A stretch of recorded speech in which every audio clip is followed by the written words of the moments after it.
আমি করি না, কিন্তু টিটকারি করা এটা কিন্তু মারাত্মক। আমি এই কাজটা ভালো কাজ, এটা করতে পারি না, এটা হ্যাঁ তার এটা করতে পারে না, সে করতে পারছে না, এটার জন্য তাকে যদি সুন্নত হয়, নফল হয়, এটার জন্য তাকে কোনো জবাবদিহি করতে হবে। কিন্তু কোনো সুন্নত, সাধারণ কোনো সুন্নত, কোনো নফলকে যদি নাকি সে পালন করেই না, অন্যরা করে দেখে সে টিটকারি করে, এই টিটকারি করার দ্বারা ইমান চলে যায়। খুব মারাত্মক কথা। এটা তো হাদিসে আছে, নামাজ না শুনি না, নামাজ আযান শুনে যদি মসজিদে না আসে, আযান শুনে যদি সে মসজিদে তোমাকে হাজির না হয়, তাহলে এই কাজটা কুফরির সাথে তাকে মিলিয়ে দেয়। এখন ওলামায়ে কেরাম বাঁচাইছে, আলেমরা বাঁচাইছে, আলেমরা বলে না, এই কথার দ্বারা সে আযান শুনে যদি মসজিদে না আসে কাফের হবে না।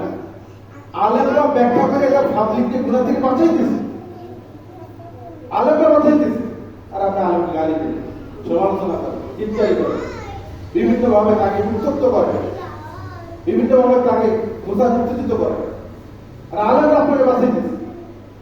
আলেমদের মধ্যে তর্ক হয়ে তারা এই শব্দ, একটা শব্দের মধ্যে বছরকে বছর, যুগকে যুগ গবেষণা চালায়া, একজন দুইজন না, শত শত হাজার হাজার আলেমরা গবেষণা করে ওই হাদিসের তর্জমা থেকে তারা মানুষকে, সাধারণ মানুষকে কিভাবে গুনাহ থেকে বাঁচানো যায়, সাধারণ মানুষকে গুনাহ থেকে কিভাবে বাঁচানো যায়, আল্লাহ থেকেই তারা পাই গেছে। হ্যাঁ, আযান শোনার পরে যদি কেউ নামাজে না যায়, এটা ওই পর্যায়ে কেউ যদি বলছে ভাই নামাজে গেল না, যদি উল্টা বলে, নামাজ সম্পর্কে যদি সে উল্টা কথা বলে, তাহলে সমাজে বর্তমানে বহু মানুষ আছে এরকম এক ধরনের মানুষ বাইরেছে আলেম বলা।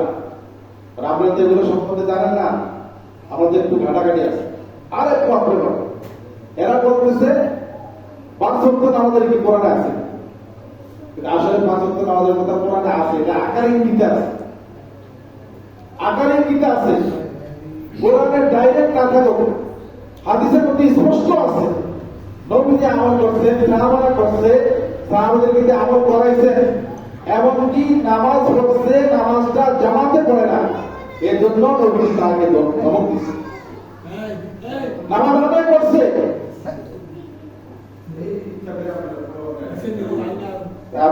নামাজ ছাড়া তো দূরের কথা, একজন সাহাবী শুধু জবাব ছাড়ছে। এশার নামাজের পরে ওই বাড়ি থেকে, ঘর থেকে নামাজ পড়ে এশার নামাজের অল্প আগে নবীজি আলাইহিস সালামের নবীজির কাছে একটা মাসালার জন্য আসছে, মাসালা জিজ্ঞেস করার জন্য আসছে। তো মাসালার সমাধান হয়েছে, এখন জামাত জানাবে, এমন সময় উনি চলে যেতেছে। নবীজি সাহাবাকে বলতেছে, যা তুমি নামাজ পড়বা না, সালাত আদায় করবা না? হুজুর আমি তো বাড়ি থেকে পড়ে আসছি, আমি তো বাড়ি থেকে এসে নামাজ পড়ে আসছি। এই কথা বলার পরে চেহারা মলিন হয়ে গেছে, রাগান্বিত হয়ে গেছে। কেন, তুমি কি মুসলমান না? তুমি মুসলমান না, তুমি বাড়িতে নামাজ পড়বা, কারণ দেখো তুমি আমাদের সাথে জামাতে নামাজ পড়বা, তুমি কেন জামাতে পড়বা না, তুমি কেন বাড়িতে নামাজ আদায় করো? দেখেন, নামাজ ছাড়ে নাই, নামাজ বাদ দেয়, নামাজ পড়ছে, কিন্তু এই নামাজটা বাড়িতে পড়ছে। এই কথার পরিপ্রেক্ষিতে নবীজি তার প্রিয় সাহাবী তাকে বলতেছে, তুমি কি মুসলমান না? মুসলমানের কাজ তো হলো নামাজগুলো জামাতের সাথে, ঈদের নামাজ জামাতের সাথে, জুমার নামাজ জামাতের সাথে, 5 ওয়াক্ত নামাজ জামাতের সাথে আদায় করা, জানাজা জামাতবদ্ধ হয়ে আদায় করা। তুমি কি মুসলমান না? তুমি আলাদা আলাদা, মুসলমানদের তুমি আলাদা, আমরা জামাতের তুমি আলাদা। কারণ এই জন্য নবীজি যেভাবে আল্লাহ তাআলা দুনিয়াতে নবী রাসূল পাঠাইছেন, এই জন্য যে আমরা নবীদেরকে দেখে দেখে যাতে অনুসরণ করতে পারি, যাতে আমাদের মন গড়া না হয়। আলহামদুলিল্লাহ, নিজের মন মতো করলে হবে না। আল্লাহ তাআলা যুগে যুগে নবী পাঠাইছেন এই উদ্দেশ্যে যে আমার বিধিবিধানগুলো, আমার হুকুমগুলো, আমার ইবাদতগুলো নবীরা যেইভাবে দেখায় দিবে, উম্মত সেইভাবে করবে। এই জন্য আল্লাহ তাআলা মানুষদের মধ্য থেকে নবী পাঠিয়েছেন, নবীদেরকে দেখে দেখে মানুষের এভাবে আমল করবে। সুতরাং পাশ কাটানোর কোনো সুযোগ নেই। এই জন্য সাবধান, ধর্মকর্ম আমরা যতটুকুই পালন করি, কিন্তু এমন কথা মুখ দিয়ে যাতে বের না হয় এই কথাটা আমার ইমানই চলে যায়, ইমানদার খাতাই থাকি না। আর মুখের কথায় মানুষ ইজ্জত পায়, মুখের কথা মানুষ বেইজ্জতি হয়। মুখের কথা একটু আগে একটা বিষয় হারাম ছিল, মুখের কথার দ্বারা একটু করে এটা হালাল হয়ে গেছে। উদাহরণ দিল বুঝলেন, যেমন বেগারা মহিলা রাস্তা দিয়ে দেখতেছে, মহিলা এই মহিলার জন্য দেখা সাক্ষাৎ কথাবার্তা সব কিছু আমার জন্য হারাম। এখন এই বেগারা একটা মহিলা অন্য দেশের অন্য এলাকার একটা মহিলা, এটাকে যদি রেখে আমি মুখের কথায় যে আমি অমুকের মেয়ে, অমুককে 1 লক্ষ টাকা মোহরানা বিনিময়ে আমি বিবাহ করলাম, এই কয়টা কথা বলার দ্বারা এই মহিলা তার জন্য হালাল হয়ে যাবে। আগে ছিল কি হারাম, হালাল।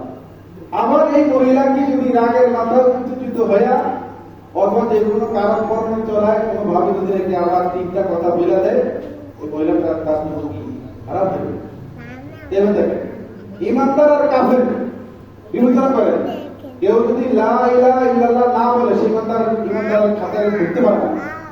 আবার যখন সে বলল লা ইলাহা ইল্লাল্লাহ মুহাম্মাদুর রাসূলুল্লাহ, তখন সে সাথে সাথে কাফের থেকে ইমানদার হয়ে যায়। মুখের কথা, এটা মুখের কথা, এটা বুঝতে হবে। এটা মুখের কথা মানুষ বেঈমান থেকে ইমানদার হয়। আবার এই এমন একটা কথা আমার মুখে দিয়ে আমার জবান দিয়ে বাইর হয়ে যায়, এই কথার দ্বারা আমি আবার ইমানদার থেকে আবার বেঈমানের কাতারে চলে যাই, আবার কাফের হয়ে যাই। খবর নেই, খবর থাকে না। এই জন্য যুবক ভাইয়ের দ্বারা তাদেরকে আমি অনুরোধ করবো, ফতুয়া কাজীখানের মধ্যে আছে, কথাটা আমার মনে আছে জন্য বলছি, ফতুয়া কাজীখানের মধ্যে আছে ইস্তেমাউল মালাহি মাসিয়াতুন ওয়াল জুলুস আলাইহা ফিসকুন ওয়াল ইলতিজামু মিনাল কুফর। এটা তোমরা যে গান শোনো, গান বাজনার হুকুম নেই। ফতুয়া কাজীখান কিতাবের মধ্যে আছে, কোরআন হাদিসের নির্দেশ থেকে ফতুয়া বাইর হয়। কোরআন হাদিসের মগজ হলো ফতুয়া, ফতুয়া হলো কোরআন ও হাদিসের মগজ। এই ফতুয়ার কিতাবে লেখা গান বাজনা শোনা করবেন না। ওয়াল জুলুস আলাইহা ফিসকুন, গানের মজলিসে যাতায়াত করা, যাওয়া, যেখানে গান বাজনা হইতেছে, ড্যাক্সি বাজতেছে, সেখানে যাওয়া, এটা ফাসিকি পুরা। ফাসিক পুরা মানে এই ব্যক্তি নামাজ রোজা যাই করুন, সেই কবরে যাওয়ার সাথে সাথে তার এই গান শোনার কারণে তাকে আগে জাহান্নামে করতে হবে। এর কোনো বিষয় না। আমরা দুনিয়ার দুনিয়ার ভাষা আমি বুঝাই, ফাসিকি পুরা মানে ফেরারি আসামি। যে কোনো মুহূর্তে তাকে যেখানে পাবে তাকে ধরতে হবে। গান শুনে কেউ যদি মজা পায়, হাততালি দেয়, অর্থাৎ যেই মজা পাই মানুষ যেটা অভিব্যক্তি প্রকাশ করে, মজা পাইল, হাততালি দিল বা আনন্দে উহ করে উঠলো, আশ করে উঠলো, লাভ দিল, টক্কা দিল, সাথে সাথে তার ইমানটা চলে যায়। এজন্য কিছু ভাইয়েরা, আমাদের কিছু ভাইয়েরা আছে, রাত্রে সবার আগে দিয়ে গানের মধ্যে হেডফোন দিয়া গান শুনতে শুনতে কখন যে রাত্রে ঘুমায় গেছে, হইতে পারে সকালে তার মা জায়গায় থেকে দেখা যাবে যে সে তার দিনে তার নাই। সে কি অবস্থায় গেল? সে কি ইমান নিয়ে গেল না বেমার হয়ে গেল?